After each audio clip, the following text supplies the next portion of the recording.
because it's too expensive. So I'm basically gonna introduce you, or let you introduce yourself. I will do like actually I probably won't do like a short intro for these because they're so short. So I'm Okay. basically just gonna say, hey, I'm basically gonna introduce you. Hey, and Krysty, and that I'm gonna let you share maybe a little bit about your story if you want, just like maybe a Sure. quick like kind of synopsis, however you want to share that, and then specifically maybe more about your recovery part, and then let's dive into our kind of our topic around grief and loneliness in the Yeah. holidays because that's what we're talking about. And I just do want to be mindful to try to keep it like relatively short, which is really hard, but we're gonna do it. Okay, I have to be out of this space in 45 minutes, this one that I'm in. Well, I want the whole recording, like even my intro and everything, to be like 30 minutes. Okay, So, like, I great. really, Got it. but usually I go like 45, 50 minutes, but like, Okay. these are supposed to be short. So, Sounds great. basically, I think we're already recording. So, I'm just going to say, hey, Christy, how are you? It's so great to have you here on the Confident Sober Women podcast. Thank you so much for joining me. And I would love for you to share a little bit more about your story, and then we're going to chat. Yeah, Shelby, great. Thank you so much for having me. My story is I have been sober for 6 years. I got sober after my divorce when I realized I was spending a lot of time by myself on my couch, especially when my kids were with their dads, and, drinking, a bottle of wine a night. Just really feeling lost and not sure what to do and scared and all the things and just losing myself in that bottle of wine. So I really knew something needed to change and was lucky enough to have a few friends in my life who were sober and who I reached out to and who kind of helped me along the way. And here I am, 6 years, 6.5 years later. And biggest, most powerful thing I've ever done in my life for sure was to get sober. Yeah, I totally agree with that. Would you mind sharing a little bit more about like how you did that? Did you use a 12-step program or something else, or what worked for Yeah, you? I did not. I had so the friends that I had, they were in 12 steps themselves. So I went to a few meetings. It didn't resonate with me. I think, it's hard, not hard, but you really have to search a little bit to find a group that really you can connect with. I just wasn't able to find that. And I lived in a small town at the time and it wasn't working. But I found a lot of help online. I read a lot of women's stories. That was sort of at the start of, uh, quit lit was becoming a much more common thing. So just Holly Whitaker, I think, was still running the Tempest at the time. So I really dug into just the stories of other women, and the journey they'd been on. And then reaching out to my friends who were sober, they didn't go to do the 12-step route, but they were there to support me, to help me, to send me encouragement. So that really helped. That's awesome. Yeah. It's really about building community, isn't it? So, connection and community is really the opposite of addiction. And so, Yep. however we can find that, I mean, I got sober in Yep. AA. Most people know my story if you've been around here for a little while, but definitely finding your people and Yep. then also just layering on all of the other things that are going to give us that kind of healing we need because, we weren't just drinking that way for no reason. And Right. so we do need to get to the bottom of that and Yep. heal the parts of us that were really hurting Yep. and that we were trying to escape from. So Yeah. when Absolutely. I agree with you, like the modern day recovery stuff is so powerful. We have so much access today, Yes. much Yeah. more than when I got sober to, books, podcasts, literature, online meetings, so many things, Yep. groups. So really it's a kind of a good time to be sober right now. It is. Um, Yeah. There's and you don't have to be, yeah, you can find people across the globe to get support from and connect with. And I mean, it's different than if, in real life, I think always ads, but 100%, I think just reaching out to people. Yeah, we live in a good time in that way as far as being able to connect. So, it is holiday time, and sometimes these last month or so, couple months or weeks of the year can really be kind of tumultuous. And so, I really wanted to kind of give everybody in my community like a little bit of a quick burst of content and value around some of the topics that usually come up for people during this time. And grief and loss and loneliness is really a big one, especially and even if the loss isn't fairly new, it still can be a very difficult time for many people. And Yeah. I just think we need to highlight that and kind of normalize it, but then Right. also give people some real value on, what do we do? Like, how do we kind of get ourselves out of that space and create safety for ourselves and calm and healing? Yeah, absolutely. It is there's a lot during this time of year for sure. It's not the same happy memories for people, and a lot of times if you are cut off or you're feeling isolated, it's really hard to get out of that space. So, I think a big thing is to reach out to whoever's in your community or finding maybe some new people in a community like we were talking about like online meetings or going to a drop-in center or going to a meetup or something like just to break that isolation, just get off of your couch and sort of out of your head as well. I think that can be a big way to break some of that. Mhm. Yeah, I agree. Definitely need to stay active, make plans to get out. I mean, even this isn't a grief and loss issue really, but like, I mean, as a therapist, it's kind of an isolating job. And, I'm down here in my basement in my office. I work in my basement. I don't even have a Right. window. And so like, Yeah. I have to intentionally plan for like getting up and out pretty much every day, like Yep. all the time, because if I don't, like, I get a little squirrely, if I don't interact with people that are outside of just like my husband and my son, and Right. or I Yep. don't leave my house. So Yep. anyway, I would love to hear like maybe your take on, grief and loss and loneliness as it relates to maybe your own personal experience, and then how you work with clients, or what you recommend for people during this time to kind of help support themselves. Yeah, absolutely. So grief and loss, I mean, today, weirdly enough, is the anniversary of my dad's death 2 years Oh, ago, which sorry. it's no, and last year I was on a podcast on the same day as well. So I don't know what it is. It's I guess I'm just meant to talk about my story on this day, which I am fine with, but I think a big thing that sometimes we overlook is this rush to get out of the feeling. And sometimes you need to be with the feeling. So just to also normalize, like, it's okay to be sad. It's okay to feel lonely at this time, but you don't want to get stuck in that feeling because that's the thing that can kind of drag you under. So I think acknowledging, like, I do feel sad, for whatever reason. Like, I do feel sad, that my dad is not here, but, um, the next step is to just acknowledge it and then to find that thing that's going to move it. And some of the things I use with my clients, I use creativity a lot in the work that I do with my clients.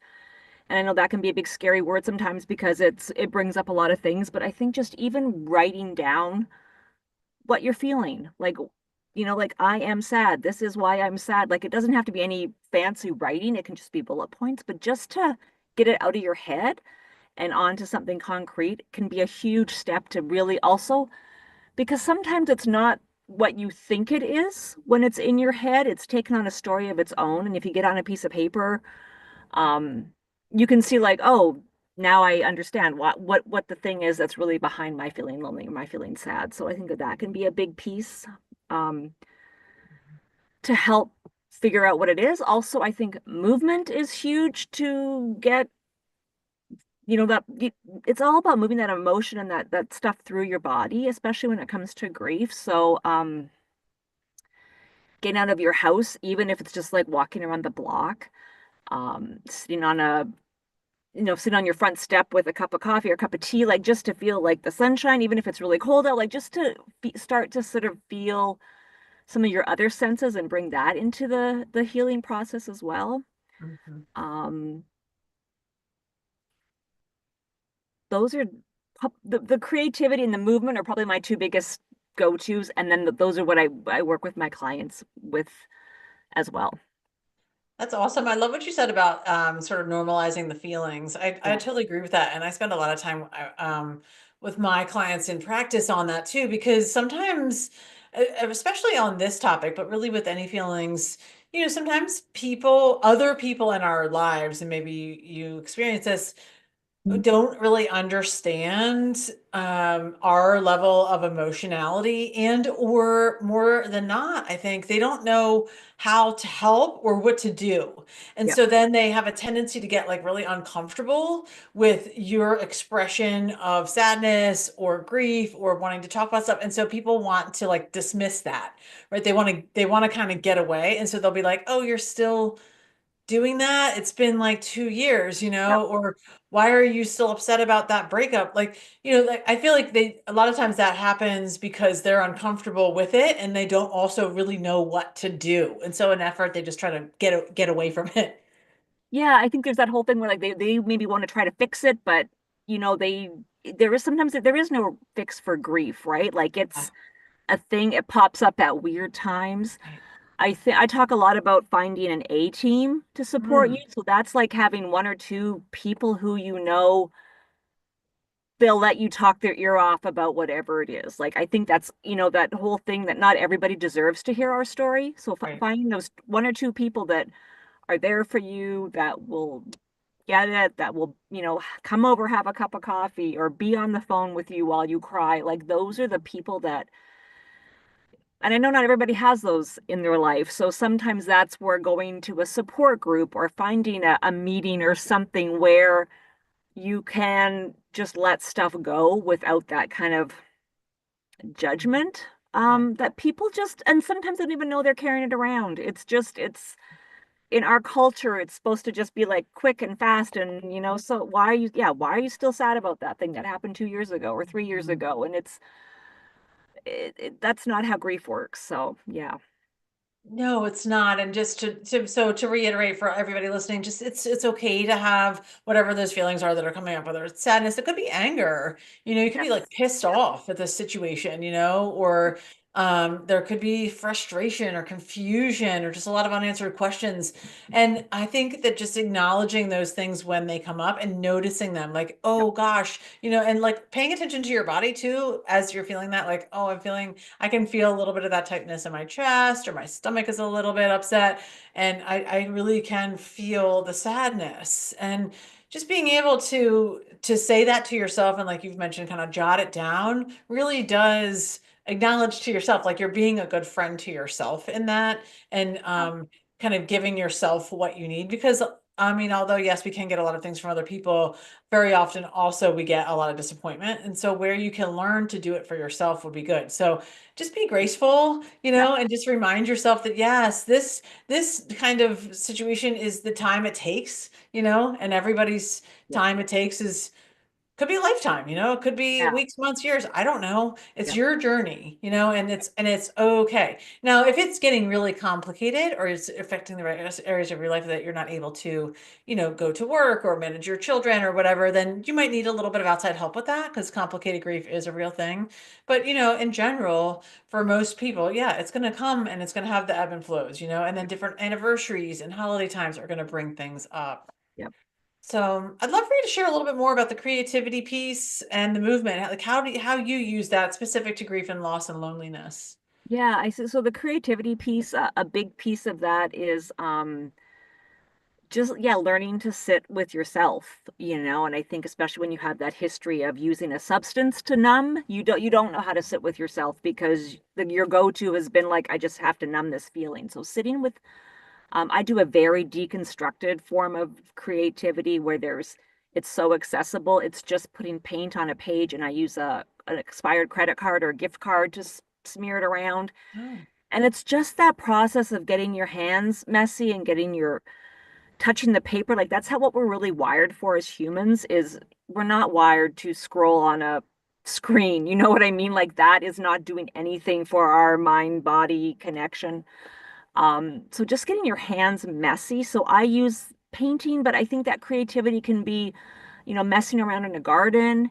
It can be cooking a recipe for yourself to nurture yourself and nourish yourself, look after yourself. It can be, playing a game with your children. It can be, um, listening to music, dancing in your kitchen, singing, like singing a song, like kind of whatever I think we cut that off of ourselves though, and that leads us to just again keeping all that stuff in where that creativity can let it just like go out into the world where it kind of can release itself. Mhm. So that's how I use creativity for myself. And it was really when I start to get itchy, I would go to my sketchbook or, or just even a journal, like just getting that habit of just dumping stuff out of your head. Like that's a creative process. It doesn't have to be anything that you show to anybody. It can be just for you. Yeah. Sorry, did I cut you off? No, no, I said I was just agreeing with you. I totally agree with that. Like, I think the brain dump, I'm not a journaler. I Yeah, never really have been. I have done different things at different times, but it's just not my go-to. But yeah, I think that just utilizing like a brain dump is wonderful. Like just free form, yep, whether you maybe set a timer or you say, I'm going to do 2 pages of free, whatever it is, and just kind of let yep, your mind and really your body kind of release whatever wants to come out. I think that's a beautiful way to just like do whatever's happening in your brain and yep, get it out of your brain so that you can free up space for other things. And you're so right that creativity comes in so many forms. I mean, you mentioned so many really great ones. It doesn't have to be art.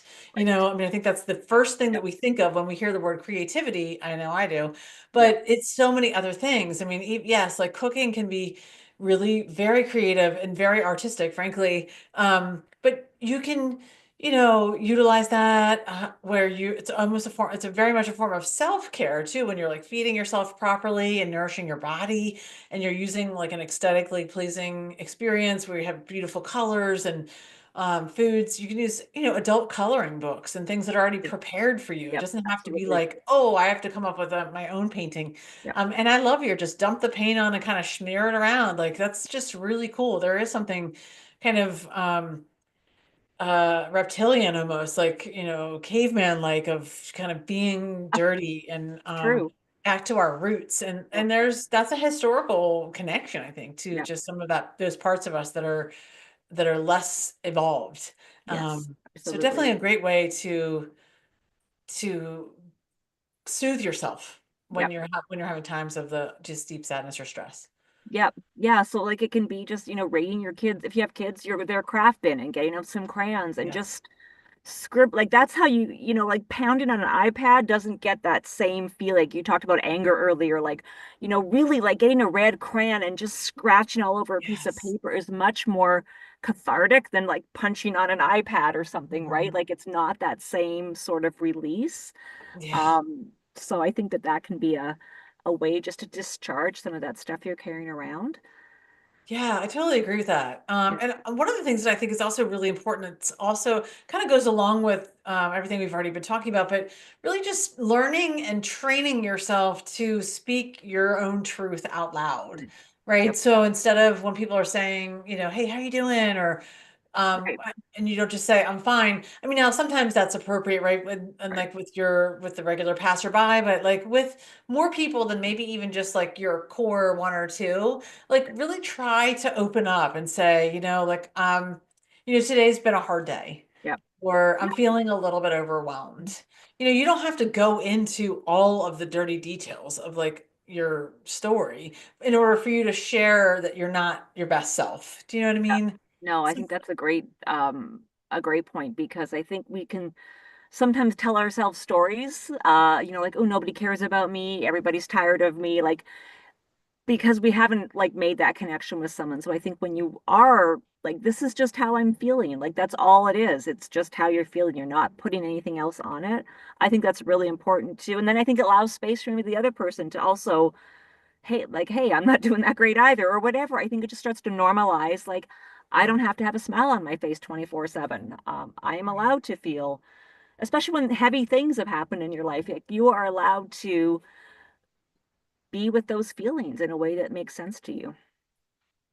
What do you think about creating rituals of any kind? Do you ever think about that or use that? I have done that a little bit in the past. I guess I think it can be super cathartic to have whatever it looks like. It can be on the anniversary of something, it can be a weekly thing, whatever sort of makes, but again, it has to be personal to you, I think. So, in the past, I've like lit a candle and read a passage out loud, sort of just like honoring my dad in particular. We've had a few different like just random dinners as family, like not necessarily on his anniversary, but just like to again to like honor where we are as a family. And I think that can be really important to just, I think 'cause a ritual, I think allows you to sort of step back, to sort of put a pause on things, and then also just honor where you are and what and whoever or whatever the ritual's about, you're honoring that as well as creating that space to just be like, I need a timeout in a way, I guess. I think that's what, in my head, that's what a ritual kind of is like. Yeah, that makes sense to me. I think also what it makes me think of just a way to kind of honor and respect the life of your loved one, and create that like touchstone for healing. So a lot of times people will say things like, I wish that there was something I could do, or I want to figure out a way to, memorialize Yep. my person or my loss. And that's kind of the stuff that I've brought up before is just, creating opportunities to do this. I mean, we see this regularly with people who create, like a scholarship fund or a golf outing, or a memorial run. So there's like those bigger kind of more community engaging opportunities that would be honoring your loved one, but also then those more personal ones that really bring you in connection with that person and the memories, right? So maybe, yeah, you light a candle on their birthday or your anniversary or their death date or whatever it is, and maybe you have like a little memory journal, where you jot down some stuff or you look at photos. Um, there could be maybe you create a new tradition, and this time of year, this is kind of the things that I was thinking about too. Like maybe you and some of your family or friends or people close to you start to do something together, like as an activity, Mm. like Yep. kind of in honor of the person where you have the chance to like share stories and memories, but maybe you're also doing a thing, maybe you're volunteering Yep. or doing like a community event together, but all the while kind of knowing that we're also thinking about like kind of bringing that person along with us. Yeah. And That's nice. I like that. yeah, I think that creates a lot of connection in that grieving process. And just the feelings of loneliness, particularly during the holidays when, so often I see people who are, like, I don't have anybody, there's just everybody's around me. They're going to this person's house. Or maybe you're even just, maybe you even haven't lost somebody, but I know for me, our kids are getting older, I still have one left at home, but, they're aging, we're close to empty nesters. And I hope that, we will always have that deep family connection. But what if, you're empty nesters and like your kids move away, or, you don't have a partner or whatever the case is, like your whole life could be very much different than it was, and it can create a lot of loneliness. So that can be Yeah, really, so I am an empty nester and I'm single. yeah, So and I just moved to Minneapolis. My kids are on the East Coast. I'm now in Minneapolis. So I just went through that with Thanksgiving. yeah. But I really watched what I made it mean. You know what I mean? Like I sat alone in my house. I went out for a hike with some people on early Thanksgiving morning. I came home, I made myself a pumpkin pie. I made myself like a little small I cooked something for myself. It wasn't a turkey, it wasn't the traditional thing, but I really like every once in a while I was like, God, I should be feeling lonely, but I'm like, well, I don't. I feel really content right now. Like just I think watching what you make it mean, like, and also sort of getting rid of a little bit of like cultural expectations or like what the holiday's supposed to look like. I think that can take some of that heaviness off. Like it's just one day out of the year. I was okay. Like I got to do the things I wanted to do. And I think if you can try to shift some of that. I know it can be hard for a lot of people are in very different places, so 100% that they're estranged from their families, maybe like there's a lot of different reasons, but I think sometimes just like what do I really want from this holiday? What do I want to feel? What do I want to create? What do I want to bring into this? What do I want to experience? Like asking yourself some of those questions, maybe you can also remove yourself from like what's culturally, what is on the TV or what's in those Hallmark movies, right? Like just removing yourself rather than being like, hey, you know what? It's okay that I didn't have a go to a big crazy Thanksgiving meal. It was all Yeah. good. So I think, yeah, watching what you make it mean sometimes can be a big way to help you through those moments, I think. I think that is so brilliant. And I wish I had known that like weeks ago, that I could have been using that all of these weeks. Cause I think that is such a critical part of for all of us, being careful with what we make something mean. Yeah. And I that in early recovery, at least, and then in the 12-step rooms and things, this is a big topic, right? Where, people talk a lot about the highs and lows, of life. Like there's emotional highs and lows. And my sponsor and people around me used to always say, if you just stay in the middle, if you learn to just stay in the middle, then you won't ever get too high or too low. And so it won't be too hard to get back to the middle. Right. And I'm like, oh my gosh. And it was weird at first, but it made sense. Like, oh, it's Right. my birthday. Like, but you're right. It's like just another day. This is Yeah. literally just another day of the year. Yeah. And when we start to put all of this value on things and like the way we make it look, and it has to be this way, and if it doesn't, then it's not going to be good enough. And that's very well,